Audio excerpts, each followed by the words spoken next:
যখন মাছ মাংস খেতে একদম ইচ্ছে করে না, তখন কিন্তু একবার হলেও সয়াবিনের এই কিমা কারি বানিয়ে খেতে পারেন। দেখবেন মুখে স্বাদ লেগে থাকবে। এটা খেতে এতটাই ভালো লাগে। নমস্কার বন্ধুরা, মনীষা রান্নাঘরে সবাইকে স্বাগত। তো চলুন বন্ধুরা রেসিপিটা শুরু করি। তো এই রেসিপির জন্য প্রথমে আমি এখানে নিয়েছি 1 প্যাকেট সয়াবিন। আর সয়াবিনটা কিন্তু বড় দানার সয়াবিন। সয়াবিনটাকে আমি 10 মিনিট গরম জলে ভিজিয়ে রেখেছিলাম। খুব সুন্দরভাবে কিন্তু সয়াবিনটা ফুলে গেছে আর নরমও হয়েছে। এখন আমি সয়াবিন থেকে জলটা এইভাবে চেপে চেপে বের করে দেবো। সয়াবিনের মধ্যে যেন জলটা না থাকে সেই বুঝেই কিন্তু সয়াবিনটা এইভাবে চেপে চেপে কিন্তু জলটা বের করে দিতে হবে। তো দেখুন আমি কিন্তু এইভাবে করে সব সয়াবিনগুলো চেপে জল বের করে দেবো। সয়াবিনের এই রেসিপিটা কিন্তু এতটাই ভালো লাগে যে মুখে স্বাদ লেগে থাকার মতো রেসিপি। দেখুন সয়াবিন থেকে কিন্তু জলগুলো আমি বের করে দিয়েছি। এবার দেখুন সয়াবিনটাকে একটু গ্রাইন্ড করে নেব। তার জন্য এখানে একটা মিক্সি জারের মধ্যে আমি সয়াবিনগুলো দিয়ে দিলাম। বন্ধুরা দেখুন সয়াবিনগুলো দিয়ে জাস্ট একবার আমি গ্রাইন্ড করে নেব। এটা কিন্তু বেশি মিহি করা যাবে না, একটু দরদরা রেখে কিন্তু গ্রাইন্ড করে নিতে হবে। তো দেখুন এখানে কিন্তু আমার রেডি হয়ে গেল। তো সয়াবিন কিমা এখানে রেডি হয়ে গেছে। এবার কিন্তু কিমাগুলো রান্না করার পালা। এখানে কিন্তু একটু দানা দানাও আছে, বড় দানাও আছে, সেক্ষেত্রে কোনো অসুবিধা নেই। তো দেখুন এখন আমি একটা প্লেটের মধ্যে সয়াবিনের কিমাগুলো নিয়ে নিচ্ছি। এখানে পরিমাণগুলো আপনারা নিজেদের মতো করে নিয়ে নেবেন। আমি 1 প্যাকেট সয়াবিন নিয়েছি। এবার দেখুন রান্নার জন্য গ্যাস ওভেনে একটা কড়াই বসিয়ে দিয়েছি। কড়াইটা গরম করে প্রথমে এখানে আমি 2 চামচ পরিমাণে সরষের তেল দিয়ে দিলাম। তেলটাকে বেশ ভালোভাবে গরম করে নিয়েছি। আপনারা চাইলে এখানে সাদা তেল দিয়েও রান্না করতে পারেন। এবার আমি গোটা গরম মশলা দিয়ে দিলাম ফোড়নে, একটা তেজপাতা আর একটা শুকনো লঙ্কা। এবার দেখুন এখানে দিচ্ছি 1/2 চামচ পরিমাণে গোটা জিরে। এবার ফোড়নটা হালকা করে একটু নেড়ে চেড়ে নেব। ফোড়ন থেকে মিষ্টি একটা গন্ধ বেরোলেই কিন্তু আমি এখানে অ্যাড করে দেব পেঁয়াজ কুচি। তো দেখুন বন্ধুরা এখানে কিন্তু পেঁয়াজ, আদা রসুন বাটা আর টমেটো আছে। তো আমি এখানে পেঁয়াজ কুচি দিয়ে দিলাম। একটা মিডিয়াম সাইজের একটা পেঁয়াজ কুচি আমি দিয়ে দিলাম। এবার পেঁয়াজটা দিয়ে আমি এইভাবে নাড়াচাড়া করে নেব। পেঁয়াজটা কিন্তু বেশি ভাজবো না, হালকা করে প্রথমে একটু ভেজে নেব। একেবারে কিন্তু এটা রেস্টুরেন্টের মতো খেতে হবে।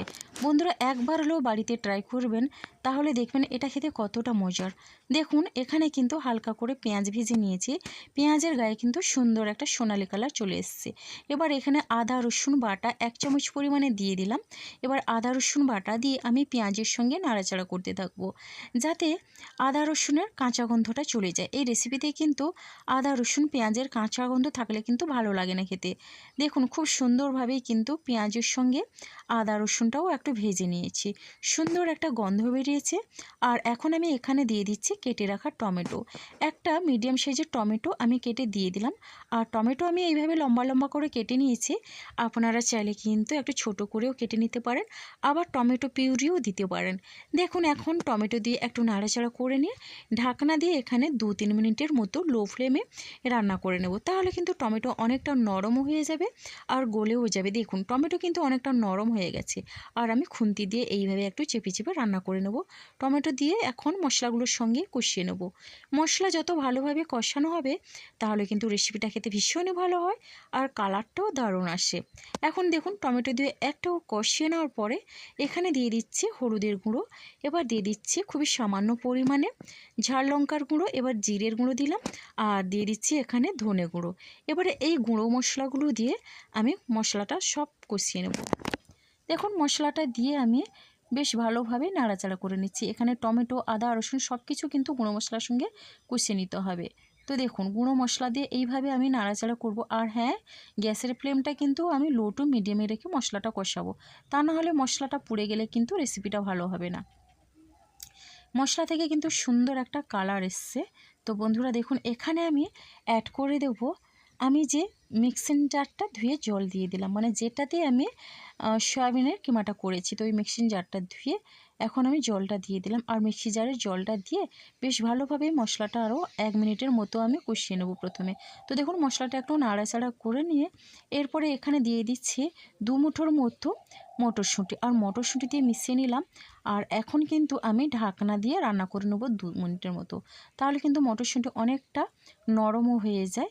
তো দেখুন 2 মিনিট পরে ঢাকনা খুলে আমি বেশ ভালোভাবেই নাড়াচাড়া করে নিচ্ছি।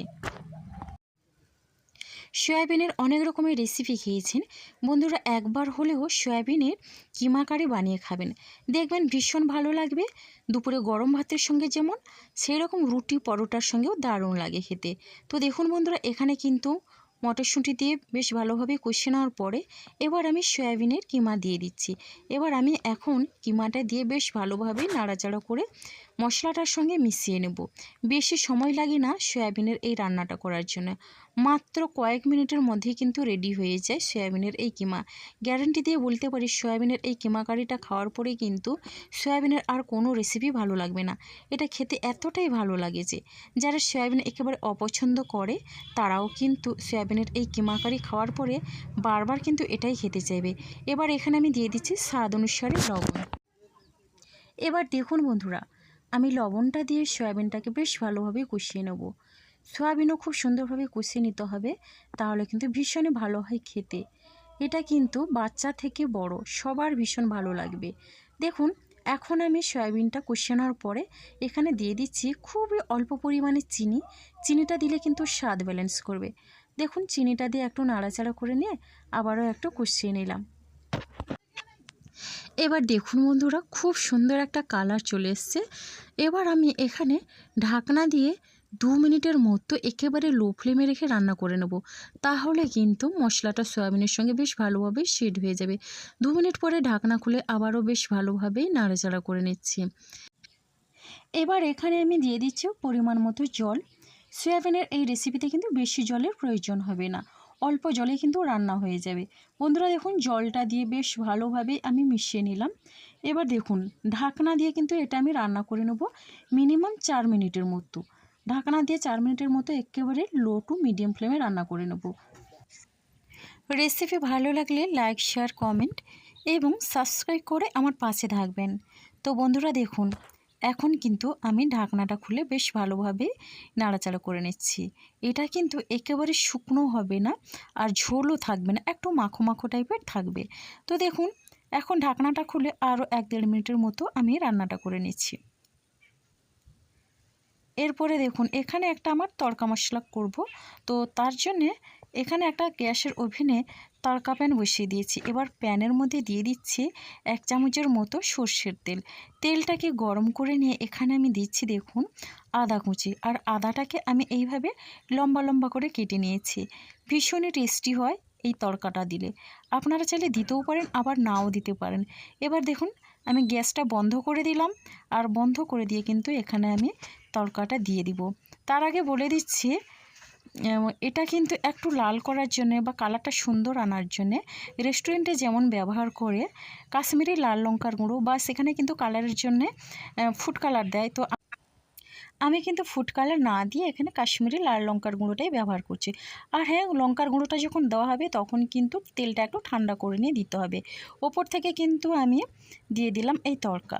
ভীষণই সুন্দর একটা কালারও হয় আর টেস্টও দারুণ হয়। বন্ধুরা দেখুন, এখন আমি তড়কাটা দিয়ে বেশ ভালোভাবে নাড়াচাড়া করে মিশিয়ে নেব, তাহলে কিন্তু সুন্দর একটা কালার আসবে। তো বন্ধুরা, সয়াবিনের কিমা কারি একেবারে রেডি পরিবেশনের জন্য। তো গরম গরম রুটি পরোটার সঙ্গে আর গরম গরম ডাল ভাতের সঙ্গে দারুণ লাগে খেতে। তো চলুন, পরিবেশনের জন্য যে আমি রেডি করে নিচ্ছি, কতটা কালার লোভনীয় হয়েছে দেখেই বুঝতে পারছেন না বন্ধুরা। তো আমি কিন্তু লাস্টে যে তড়কা মশলাটা ব্যবহার করলাম, তো সেটা দিলে কিন্তু এরকম সুন্দর একটা কালার আসে। তো বন্ধুরা, একবার হলেও আপনারা ট্রাই করবেন আর কমেন্ট করতে ভুলবেন না। আপনাদের একটা মিষ্টি কমেন্ট কিন্তু আমাকে অনেকটা উৎসাহ দেয় নতুন নতুন রেসিপি বানানোর জন্য। তাহলে আজকের রেসিপিটা আমার এই পর্যন্ত, আর আগামীকাল আসবো আবারও একটা নতুন রেসিপি নিয়ে। আপনারা সবাই সুস্থ থাকুন, ভালো থাকুন। অসংখ্য ধন্যবাদ আর অনেক অনেক ভালোবাসা রইল আমার সোনা বন্ধুদের জন্যে।